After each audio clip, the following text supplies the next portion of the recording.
আসসালামু আলাইকুম। ছবি রান্নাঘরে আপনাদের সবাইকে স্বাগত জানিয়ে আজকে আমি খুব সহজভাবে গাওয়া ঘিয়ের রেসিপি নিয়ে হাজির হয়েছি। হাফ লিটার দুধ থেকে বন্ধুরা কেজি কেজি গাওয়া ঘি বানানো যায়। আমি এখানে হাফ লিটার দুধ নিয়েছি আর এরকম একটা চওড়া পাত্রে আমি দুধটা জাল দিয়েছি। আর দুধটা গ্যাসেতে ফুটিয়ে 1 মিনিটের মতো গ্যাসটা খাটানো ছিল। তারপর দুধটা ঠান্ডা করে আমি ফ্রিজে রেখে দিয়েছি। এখন এই যে ওপরে মোটা সর পড়ে গেছে আর এই সরটাই এই দেখাচ্ছি, এই যে কতটা মোটা সর পড়েছে দেখুন। আর এই সরটাই আমি রেখে রেখে দিয়ে কেজি কেজি ঘি বানাই। আজকে সেইটাই দেখাবো আপনাদের কতটা সর উঠেছে। দুধ বেশিক্ষণ না ফুটিয়েও এমনি দুধটা ফুটিয়ে যদি ঠান্ডা করে রেখে দেওয়া যায় ফ্রিজে, তারপর 4 ঘন্টা পর ফ্রিজ থেকে যদি বের করা হয় তাহলে খুব মোটা সর পড়ে। আর আমি সেই সর রেখে রেখে দিয়ে এই যে এই পাত্রটাতে এক ভর্তি হয়ে গেছে সর। আর এই সরটা থেকে আমি প্রথমে মাখনটা তুলে নেব, তারপর আমি ঘি বানাবো আর খুব সহজভাবে ঘিটা বানিয়ে দেখাবো। আর এই ঘিটা বানানোর জন্য আমি এখানে এরকম একটা হাঁড়ি নিয়েছি, যে কোনো পাত্র নিলেই হবে। এখন সরটা আমি ওর মধ্যে দেব।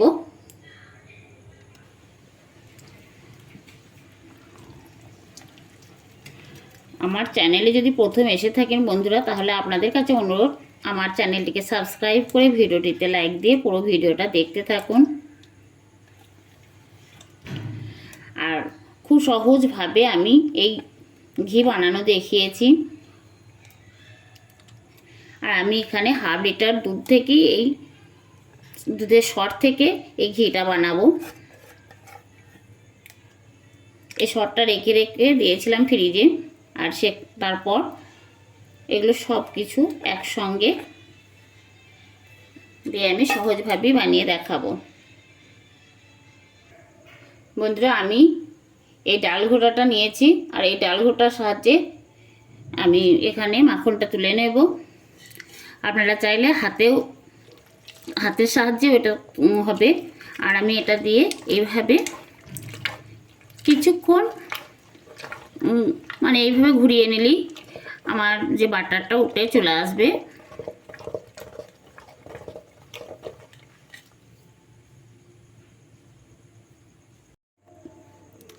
বন্ধুরা, এইভাবে আমি 6 মিনিট, একদম পাকা ঘড়ি ধরা 6 মিনিট এভাবে আমি এই ডাল ঘোটাটার সাহায্যে ঘুটেছি। আর এই দেখুন কত সুন্দর বাটারটা চলে এসছে উঠে। এখন আমি ফ্রিজে ঠান্ডা জলটা দেব।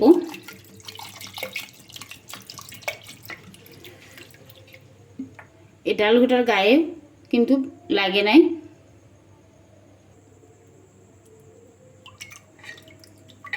কতটা বাটার উঠেছে দেখুন। এটা আমি এই জলটার মধ্যে দেব, দিয়ে যে গায়ে যে দুধটা লেগে আছে সেটা ধুয়ে যাবে। এবার ধুয়ে নেব।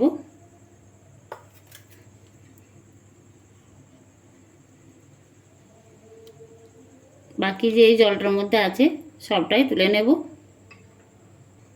বন্ধুরা, এখানে আর বাটার নেই, সব তুলে নিয়েছি।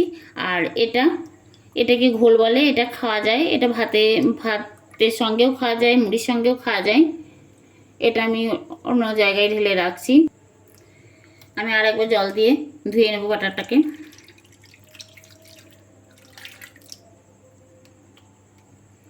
কত সুন্দর হয়েছে দেখুন।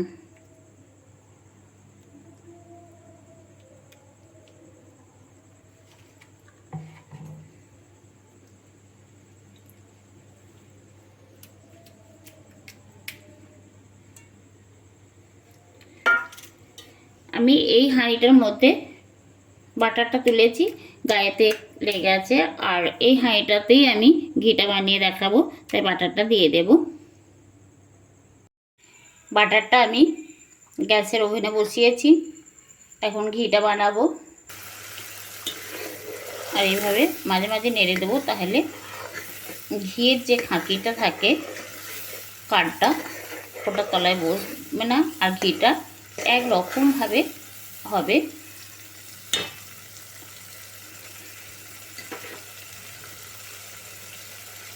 আমি এখানে দুটো কাগজি লেবুর পাতা নিয়েছি, দিয়ে দেব। এইভাবে মাঝে মাঝে নেড়ে দেব। আর গ্যাসের আঁচটা মিডিয়াম ফ্লেমে রেখে আমি ঘিটা বানিয়ে নেব। প্লিজ বন্ধুরা, যে সমস্ত বন্ধুরা আমার ভিডিওটা দেখছেন, একটা লাইক দিয়ে দেবেন। আর আমার এই রেসিপি যদি ভালো লেগে থাকে তাহলে চ্যানেলটিকে সাবস্ক্রাইব করে আমার পাশেই থেকে যাবেন। বন্ধুরা, আমার ঘিটা হয়ে গেছে। এই যে লেবুর পাতাগুলো ভাজা ভাজা হয়ে গেছে, আর ঘিয়ের কালারটাও চলে এসছে। আর ঘিয়ের মধ্যে কোনো আওয়াজ নেই, মানে ঘিয়ের মধ্যে জল থাকলে একটা আওয়াজ হয়, এখন আওয়াজ নেই। আমি এখন গ্যাসের আঁচটা বন্ধ করে দেব, দিয়ে তারপর একটু ঠান্ডা করে দেখাচ্ছি আপনাদেরকে। এই যে অনেকটা হয়ে এসছে। আর ঘিটা একটু এই রকম কড়া করে নামালে ঘিটা বছরের পর বছর রাখা যাবে, ঘিটা কোনো খারাপ হবে না। যখন ঘিটা হয়ে যাবে তখন কোনো আওয়াজ আসবে না ফোটার। এই দেখুন কত সুন্দর কালারও এসছে।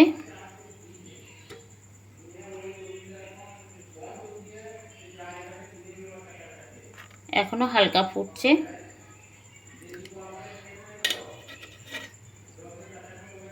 আমি ঠান্ডা করার পর দেখাচ্ছি। আমার ঘিটা ঠান্ডা হয়ে গেছে, এখন আমি ঘিটা এই জারের মধ্যে ভরে নেব। আমার আগে এই বয়মে এক বয়ম হয়েছে। আমি এই ছাঁকুনিটার উপরে একটা পরিষ্কার সুতোর কাপড় দেব। ঘি সবসময় সুতোর কাপড়ে ছাঁকাটাই ভালো।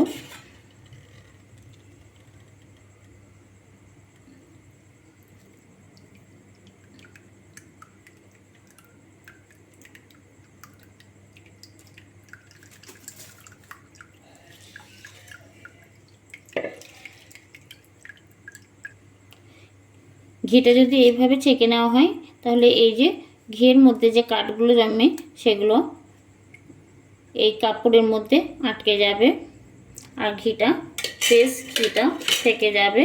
কত সুন্দর হয়েছে, এই দেখুন। বন্ধুরা, আমার এই সহজভাবে ঘি দেখানোর পদ্ধতিটা কেমন লেগেছে অবশ্যই কমেন্ট করে জানাবেন। ভালো লাগলে লাইক কমেন্ট শেয়ার করবেন। আবার দেখা হবে পরের ভিডিওতে। আল্লাহ হাফেজ।